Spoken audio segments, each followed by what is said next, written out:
Okay, welcome to Chapter 1, Criminology. Let's get Okay, let's try again. Oh. Okay, there we go. Criminologists. Who are we and what do we do? Criminology is a field that really emerged after the French Revolution in the late 1700s. Prior to the French Revolution, crime and justice, particularly in the Western world, was really just rather arbitrary. There were laws and rules, but they were arbitrarily enforced. Rarely were there codes of punishment. For example, crime X, begets punishment Z.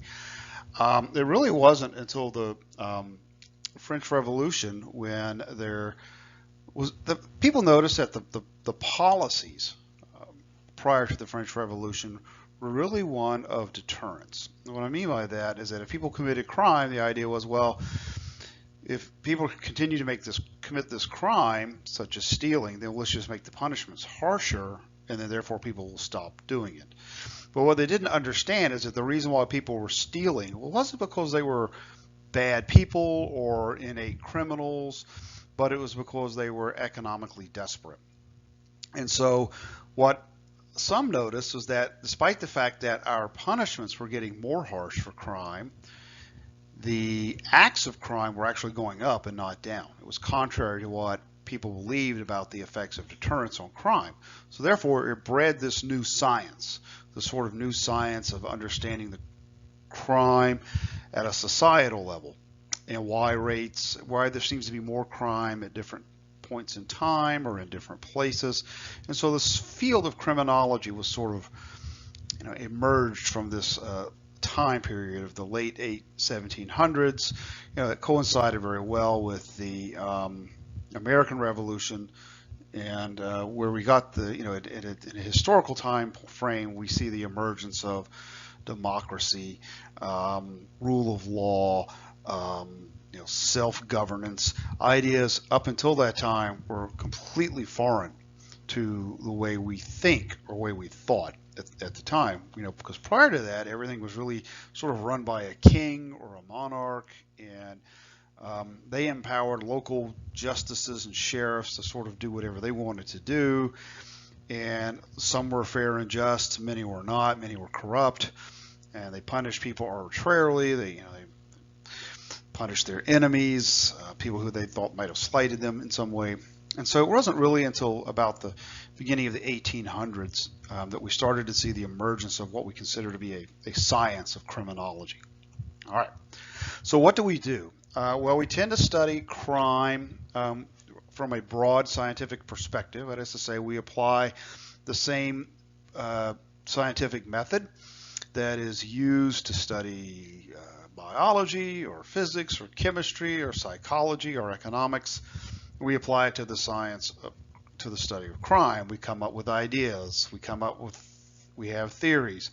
Within those theories, we have postulates and theorems and propositions, and from those we develop hypotheses, like a rise in unemployment should lead to more crime. And then we collect data and we test those ideas. We look for this, the unemployment rate is going up. Well, is the crime rate going up or going down? Surprisingly, actually, the crime rate goes down when unemployment goes up, but there's a reason why. And so we test those ideas using the scientific method. All right. Also, we tend to think about crime and justice as this field of criminology really distinguishes between two schools of thought. The first school of thought is looking at the idea, and it's probably the most dominant school of thought, the one we'll spend the most time on, is how do the conditions of society lead to people committing crimes, and in what situations are people more likely to commit crimes and less likely to commit crimes. And what this school of thought starts with is an assumption that we understand as a society what behavior is good, what behavior is bad, and that we expect people to conform and behave in ways that are appropriate to the norms of our society. And we need a way of deterring people from behaving in ways that are nonconformist, like stealing people's property, for example. The second school of thought here really looks at it's not so much the structure of society that matters or following rules that matters. What's really most important is that who gets to make the rules? Who gets to define what behaviors are inappropriate? Who gets to define the punishments for certain different types of behavior? And let's talk about this just for a second. So if you commit a white-collar crime, if you're arrested for credit card theft or embezzlement of money, there's a good chance you're going to spend some time in jail, but you're not going to spend, 15 years hard time for credit card fraud. You'll probably spend 2 years, and you'll probably serve half that sentence, and then you'll be on parole and probation afterwards. On the other hand, if you go in, and in that credit card fraud, you might have stolen $50,000. Okay, that's a tough economic impact. You might have stolen it from senior citizens, like my mother-in-law, who's 80-something years old. You might have defrauded her. These are people who are typically targets of white-collar con men, etc. But let's say you decided one night, I need money, and you decide to rob the Stripes on Franklin Avenue. And you get caught doing that. That's a minimum sentence of 7.5 years. And if you're using a weapon, it's probably going to be 15 years minimum sentence. So, and let's say you got $200 from robbing the Stripes.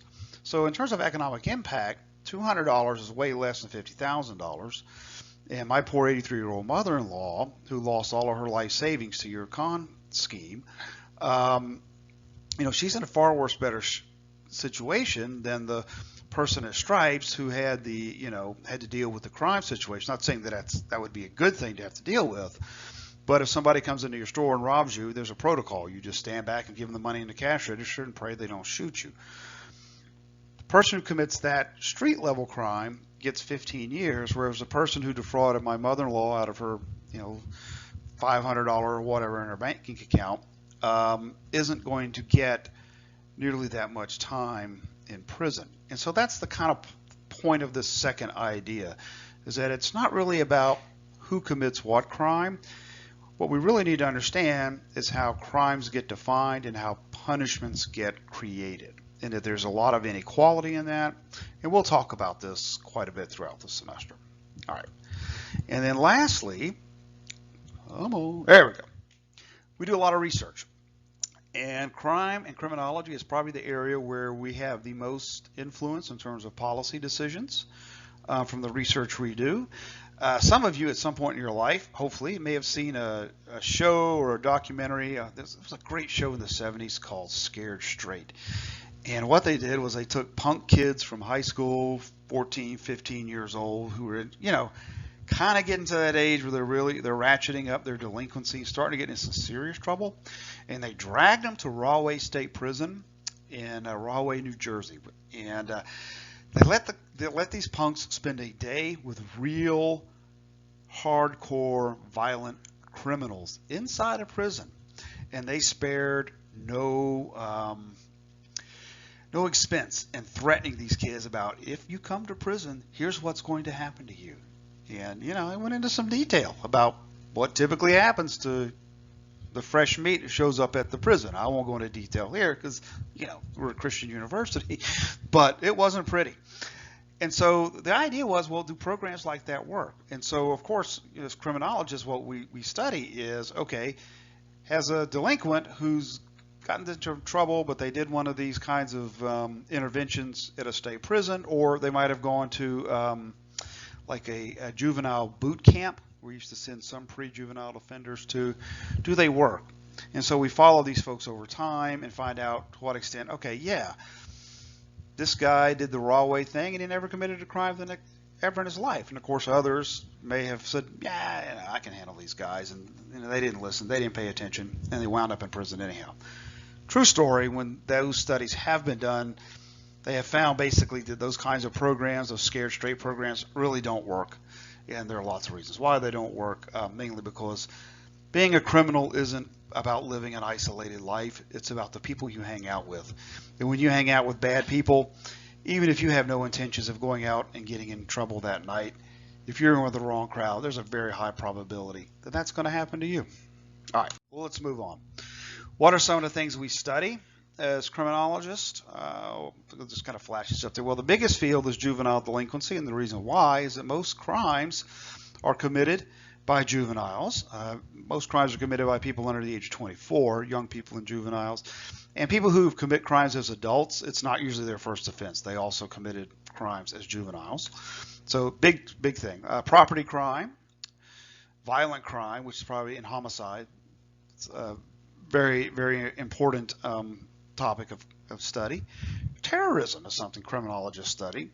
Lots of studies on white-collar crime, and white-collar criminals are slippery. They're smart. They're good at it. Hard to catch, hard to study. We also study, one of my favorite things is non-criminal deviant behavior, and I'll explain what that is here in the next slide or so. All right, some of the criminological questions, and we'll talk about some of these this semester, and particularly this first one. How and why do crime rates vary by demographics? What I mean by demographics are age, race, ethnicity, sex of offender. 90% of crimes are committed by males.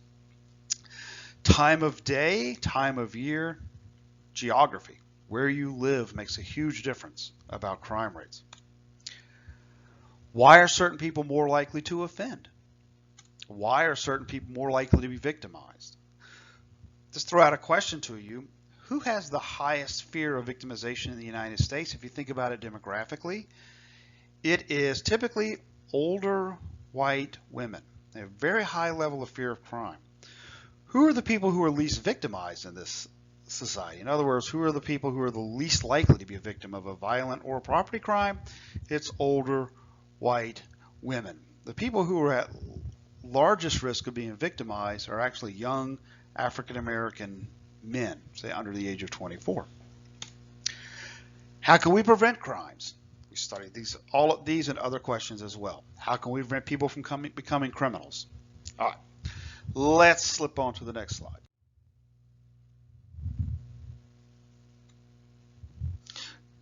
Okay, so those are a slide with some other questions. So I'm going to skip down to the bottom one here. How does the media cover crime? The media likes to sensationalize crime because crime is sexy, crime sells, crime puts butts in the seats, to be crude about it. Sometime this week, I would like for you just to scan, even if you may not have cable. I don't know. I'm an old guy. I'm 56. I have cable. I still have hard cable. I also watch Netflix and all the other and Amazon Prime, and I love the shows on there. But go up and down the cable dial and look at what the shows are. There are now networks devoted to what's called true crime television.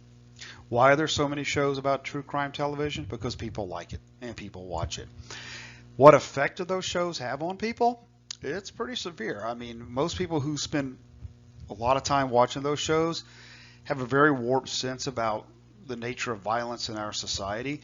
There's one out there that a good family friend of ours just loves. It's called Neighbors Killing Neighbors, or When Neighbors Kill or something. And it's about people who've been murdered by their neighbors. And during the quarantine in spring of 2020, she watched like all of these episodes of it. And we're like, stop watching this. Your neighbors are not trying to kill you. These are rare events. But it doesn't matter. The media likes to sensationalize crime because we, as a society, have an appetite for it.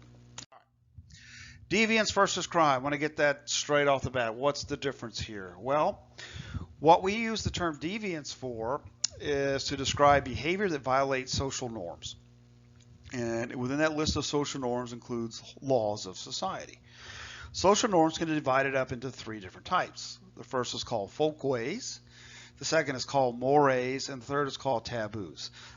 Mores and taboos are typically offenses that have some legal ramification. Folkways, on the other hand, do not. So let me give you a couple of examples here. So norms are expectations for behavior in a particular situation.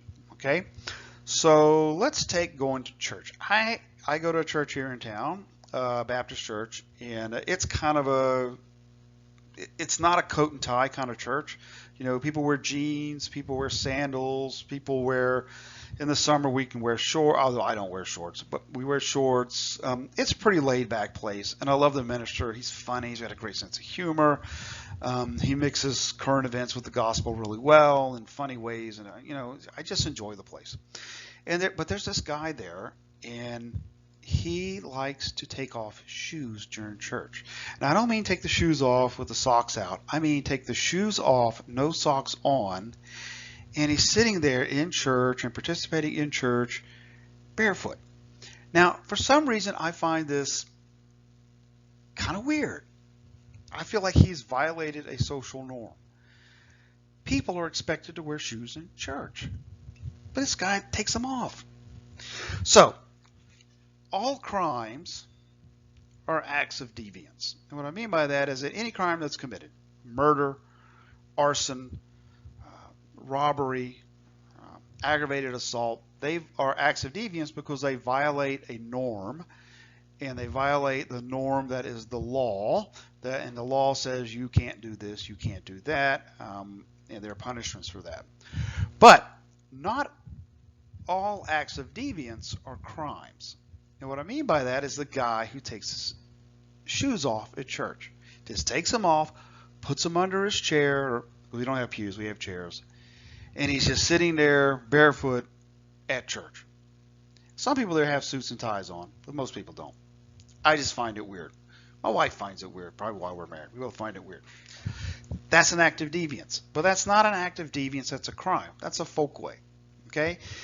You ever had somebody you go out to dinner with that has really bad table manners, and you're sitting there watching them eat, and you're going, man, that's kind of nasty. Well, don't do that. But you're not saying anything because you don't want to say something, but you notice it. You might say something to somebody else who was there later, and that guy he talks with his mouth while he's chewing, and it's just kind of gross. He spits his food a lot or whatever. That also is a folkway. There's no crime against having bad table manners. Heck, if you go to an expensive restaurant and lick your plate, eat dessert, and you say, man, this is good, I'm going to lick the plate, and you do it, they can't put you in jail for it. They might ask you not to come back because that's kind of gross. But those are folkways. Those are acts of deviance that are not crimes. Okay? All crimes are acts of deviance, but not all acts of deviance are crimes. All right. So, some norms become formalized, like laws. The difference between crime and other forms of deviance is subject to change. So, what I mean by this,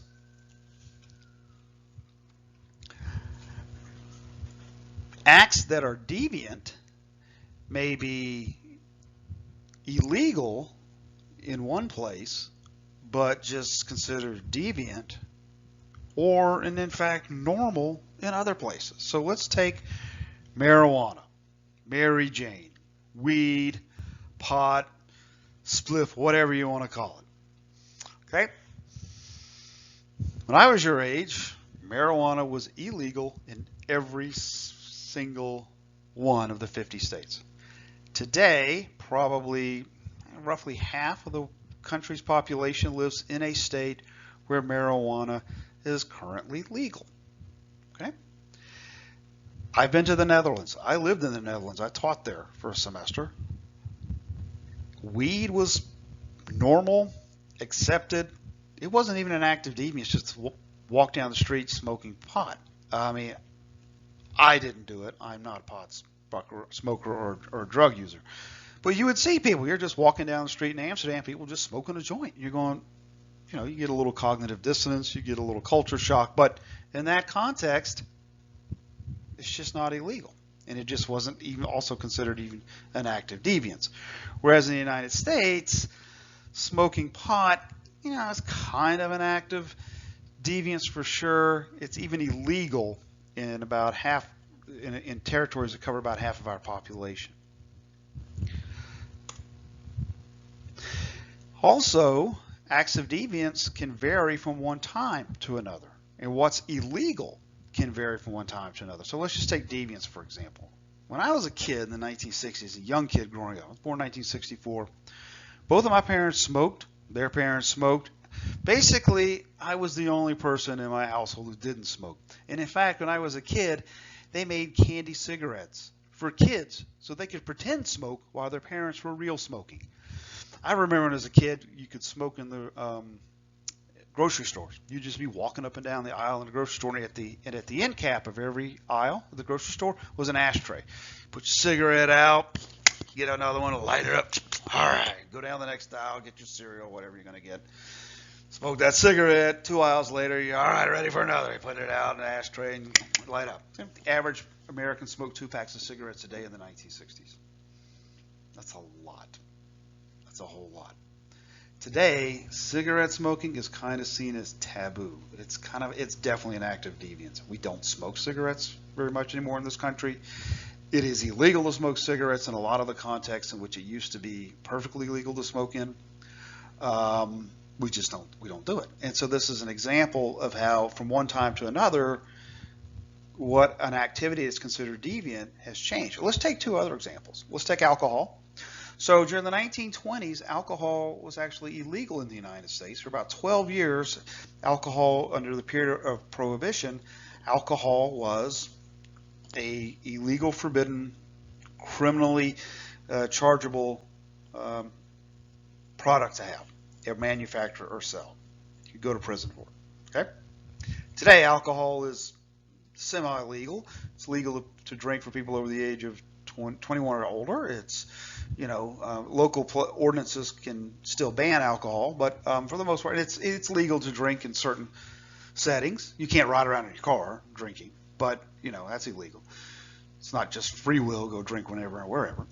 The other one, I don't know if you can see it on the screen, but the other one is heroin. And of course, heroin is a bad drug. It's a very, very bad drug. But heroin used to be legal. And in fact, heroin was a cough syrup. They used to give to children. And a little bit later this semester, I'm going to show you an ad that ran in a magazine advertising a particular brand of heroin, liquid heroin, that you could give to your children to make their cough go away. How awesome does that sound? Hey, Johnny, you got a little cough. Hey, try some of this heroin. Oh, you're feeling pretty good now. Go to sleep. Yeah. Wake up the next day, your kid's all scratchy, Anyhow, heroin, illegal today, but at one point it wasn't. So what we know is behavior patterns that we know as being illegal today may have been legal at one point. And our definition of what is deviant changes over time. And our definition of what is legal versus illegal changes over time. And that's why criminologists study crime from a societal perspective, because we know that there's a tendency for things to change. Let's move on. Okay, I'm going to stop this episode right here. And then in the next series, we're going to talk about the ingredients of a crime. It's just like baking a cake, baby. Got to have ingredients.